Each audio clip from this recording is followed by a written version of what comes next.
Oh yeah. Okay, we're now live. Hi everybody. Hello. There we go. Okay, I'm just going to get you guys to introduce yourselves. So if you just go around and tell me your names, and then I'm going to grill you with some questions about the exhibition. Okay. Yeah, Go. I'm Anna. I'm Hannah. And I'm Kirsty. My name doesn't end in A. Brilliant. Okay, so the reason I've got you together is because you guys are some of the student curators for the Victorian Time Exhibition happening at the King's Museum for University of Aberdeen. And the exhibition's called Victorian Time Exhibition Spirit of the Age, is that right? Yeah. Okay, can you tell me where the name come from? Right. Well, in our initial research, I was reading quite a lot of, well, we were all reading quite a lot about Victorian writers and what they'd written. And I came across The Spirit of the Age, which was the title of a lecture that was presented by John Stuart Mill. And he talks about how in the past, other philosophers have talked about the spirit of their age, but they've never been as involved as they were now. In the Victorian era, they were really concerned with their own time and what it meant, especially with all the changes that were happening in the Victorian era. So we thought it would be quite nice to, to have that as a title, and it sounds nice. It does sound nice. I'm glad you mentioned John Stuart Mills. I'm actually an alumni of University of Aberdeen myself, and I remember doing moral philosophy in my first year. There was a lot of John Stuart Mills action. I'm not going to lie. I'm sure that hasn't changed. Wonderful. Now, in your promo, I was very intrigued to read that you talk about the opium habits of the Victorians. Now, I don't know if you're a Sherlock fan. I'm a Sherlock fan. Everyone's a Sherlock fan. Yeah. So now that comes up a lot when we talk about Sherlock Holmes. It's always something that they refer to, and obviously that's of the same era. So I just wanted to, I want you to tell me a little bit about the opium habits of the Victorians. Okay, well, I'm choosing to do my talk, my curator's talk on opium in Victorian literature and lifestyle. That's next week. But which date is that talk? That's Tuesday the 10th. Tuesday the 10th. Nice plug. Well done. Carry on. Yeah, so basically, it was really interesting because initially we were looking at like leisure time of the Victorians, and we have some opium pipes in the collection. So I took it upon myself to do some reading into that, and I was quite interested actually because it was just so prevalent. I mean, opium use was so common in the Victorian age. Everyone was using it, and it was so readily available. So yeah, it's quite interesting. Okay, what are the rest of you doing your curator's talks on? So we've got Kirsty doing her opium. I'm not doing one. I'm doing one. Oh, ladies. Okay, what are you doing your one on? I'm doing it on the menageries. Ah, well, that was my next question. Nice sideways move. Well done. Tell me about the menageries of the. What is it about menageries that were so fascinating? Well, the travelling menageries. It's funny that you mentioned Sherlock Holmes because I've been researching mainly Woolworth's menagerie, which we've actually got a tiger and a tiger on the. So it's quite cool. It's actually here, but you can't see. Yes, I've been researching that a lot, and that's actually mentioned in one of the Sherlock Holmes short stories. So I thought that was quite interesting. Awesome. Yeah. That's cool. Yeah. Right. But yeah, it was just the travelling menageries were they were seen as, of course, as entertainment for, especially for urban folk who didn't really get the chance to travel or really go beyond their village. So it was their one and only chance really to see exotic animals and to learn about them and to interact with them. But it was also educational, or seen as educational, because it was to show the imperial prowess and the power of Britain, and also the power of man over nature, which is, Victorians were obsessed with man's place in nature and that kind of thing, and domesticating exotic animals was, of course, the ultimate, kind of power, man's power over nature. Well, there's a lot of relevance between that happening in the Victorian age and what's going on now with climate change and things like that. The attitudes, etc. Yeah, of course, Victoria, really made animal welfare a prominent thought in the Victorian era, which, the Cruelty Against Animals Act came into being in 1876. So that was really her making it a fashionable thing to be concerned with animal welfare and the welfare of animals in circuses and menageries and all that kind of thing. So I thought that was quite Oh, what a wonderful lady. Oh, wonderful. Okay, just out of interest, so when you've been doing the menageries, what's the weirdest thing you found that was part of one of the travelling menageries? Probably a kangaroo. I thought that was really strange. I don't know how you would keep that in a... but also, a pig escaped in Glasgow and wreaked havoc for a few hours, which I just thought was Nice. We all like the disasters. They're always more amusing. We don't like it when things go well. Okay, so for the other two who are not doing the curated talks, what's been the highlight of being involved in the project so far? Well, for me, I think it's going to visit all the collections because we have quite a large variety here at Aberdeen University. So a lot of us have had opportunities to go and see anatomy, the herbarium, also geology, zoology. So I think getting involved in that kind of aspect is really good because it's like a practical experience. So for me, I would say that's one of the key things that I've really enjoyed doing. That sounds amazing. And what about you? I've really enjoyed getting the opportunity to research the Victorians through objects.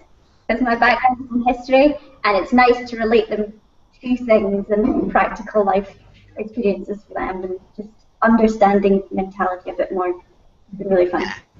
Now tell me about your blue gloves. But it's for the objects.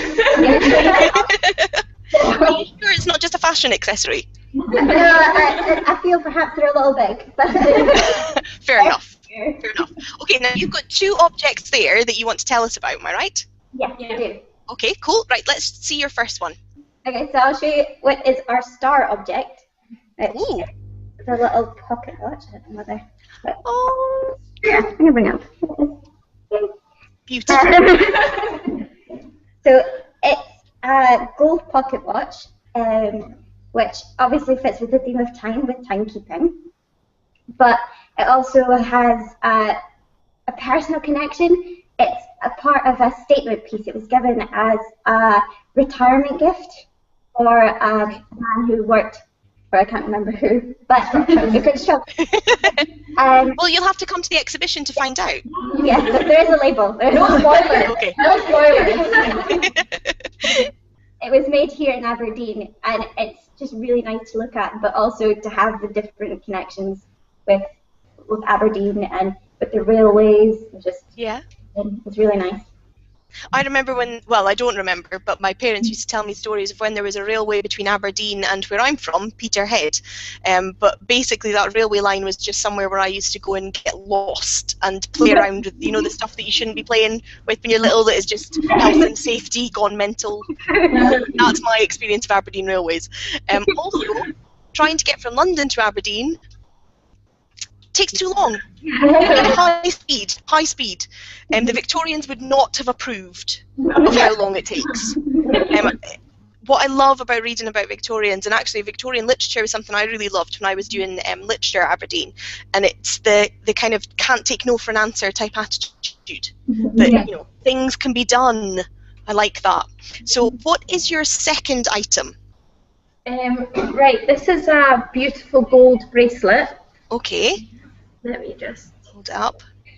Oh, where are we? Yeah, do you see that? Yes. Yeah, it's really gorgeous. Now, this was a gift from Queen Victoria and Prince Albert to Alexander Thomson of Bankery. Oh, wow. Yeah, that was to commemorate the opening of the music hall and an exhibition, no, sorry, a meeting of the British Association for the Advancement of Science in 1859. Wow. Now, I love this because it's like proper treasure. This is this is one of the aesthetically pleasing objects. Okay. It's gorgeous. It's really interesting because it doesn't look particularly Victorian. You'll see it looks quite modern. Yeah, it does look modern, and I also thought it looks kind of like medieval. You know, it's like the kind of thing yes, or something. Like, yeah, it's really, and that's probably though maybe because of the Gothic revival. You know, the Victorians loved things from the past, and they loved the whole medieval thing, and also the purple stones. You know, purple's a really royal color. Yeah. So I really like that one. That's really good, and it's beautiful. It goes so well with the watch. They're in the same case, and they're just so gold and shimmery. Really nice. We like our bling. Now, I have a question. You said something there. You said that's one of the most aesthetically pleasing pieces. What's the least aesthetically pleasing thing? Oh, that's a good question. No. Perhaps the christening bowl. Yeah, I'd say the christening bowl. Yeah. Really? Yeah, we have a christening bowl, and I hope we don't get into trouble because I'm sure someone loves it. Exactly. But it's not very shiny. Let's put it that way. Okay. Are there any weird stuffed animals? Yeah. Yes. Yeah, we have a few. We've got some green finches and stuffed bird skins. I think that's it actually. It's maybe Papagillies? yes, yes. Oh. Shooting trophy thing. Oh yes. Yeah, and gingerbread. So we've got some weird, and we can't show them unfortunately because they're in the other room just across. No, they're already, because you're not open yet, are you? You're just setting everything up right now. It's all Okay. though. I think that Laura will have to check. Oh, we've got police sirens going on. Sorry, they're not after me. You're fine. I think Laura will have to keep an eye on you guys' handbags when the exhibition's finished for that bracelet and that watch. We'll have to keep an eye there. Right, I have a question for you. If the Victorians were alive today, so some of the people you've been studying and looking at over the past kind of couple of months, if they were alive today, what do you think would be their opinion of technology that we have now? Oh, they'd be so bamboozled. Yeah. I mean, I can't figure out technology today, so I don't know how they would. That's true, but then I think if we went back, there'd be lots of stuff that we wouldn't understand as well. Yeah. Because they were pretty far ahead. Yeah. I feel like they might Okay. try and improve it themselves. Tweak it, just want to fix this bit. Yeah, maybe. Yeah, that's fair. Okay, I want you to go around the four of you one at a time, and I want you to tell me what has been the most surprising thing that's happened over your kind of on the project up to this point. So what's been the most surprising thing that you've seen, or the most surprising thing that you've found out so far? For me, it was because my research was focused on the history of timekeeping. It was finding that the Victorians essentially established time zones and a national time, because it wasn't something I'd thought about before and realised it would have to be invented. That was a surprise for me. Okay.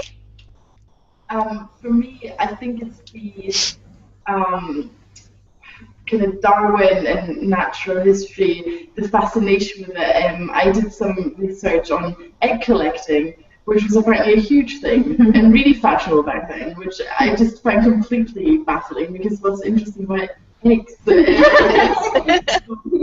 There you go, and apparently that was all the craze back then. They actually had like professional standoffs where they would have to identify eggs in front of a crowd.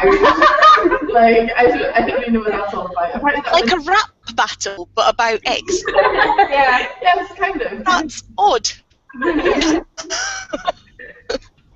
Okay. I would say probably their dedication to craftsmanship. I've been researching a lot into anatomy, and I was looking at, we have a horse hoof, which is a model that you can open up and see inside, and it's made of paper mache, and it's amazing that something like paper mache can be made into something so incredibly elaborate. So I think for me, I think that's so interesting that they're able to do that. Yeah. Does it make you feel slightly inadequate? A little bit. That's like when I look back at my mum's knitting and I look at my like phone cover that I managed to knit, and then I look at her like amazing jumpers and things with loads of detail and stuff. Yeah, I mean, we love it, you can appreciate it, but it does make you feel a little bit inadequate. Yeah. Okay, last but not least, what was the most surprising thing for you? Well, I guess like I've been doing quite a lot of readings, like of Victorian literature, just to try and get a context. And I read H.G. Wells' The Time Machine, and I could not believe it. Just seemed so modern. It was like proper sci-fi that you get today. I mean, I was reading it, I was like, I can't believe this was written in the Victorian age. So I guess, you know, that happens a lot when you're studying history. They're so distant from you, but then you get an insight into an actual personality. You know, you realise just how similar you are. So I thought that was interesting. That's lovely, guys. I really appreciate you taking the time to have a chat with us about this. I hope it wasn't too nerve-wracking. No? Okay. Just about to let you escape. So just to recap, it's at the King's Museum in Aberdeen. What's the best way to get there?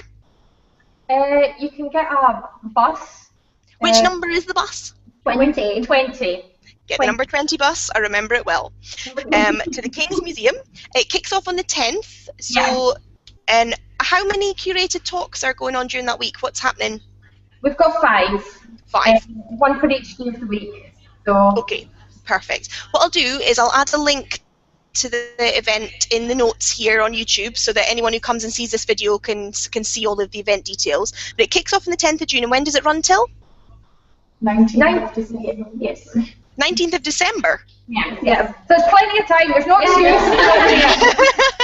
You're right. There's no excuse. I might even get to come and visit next time I'm home. That'll be wonderful. And I'll make sure one of you are there so I can quiz you on every item of the exhibition.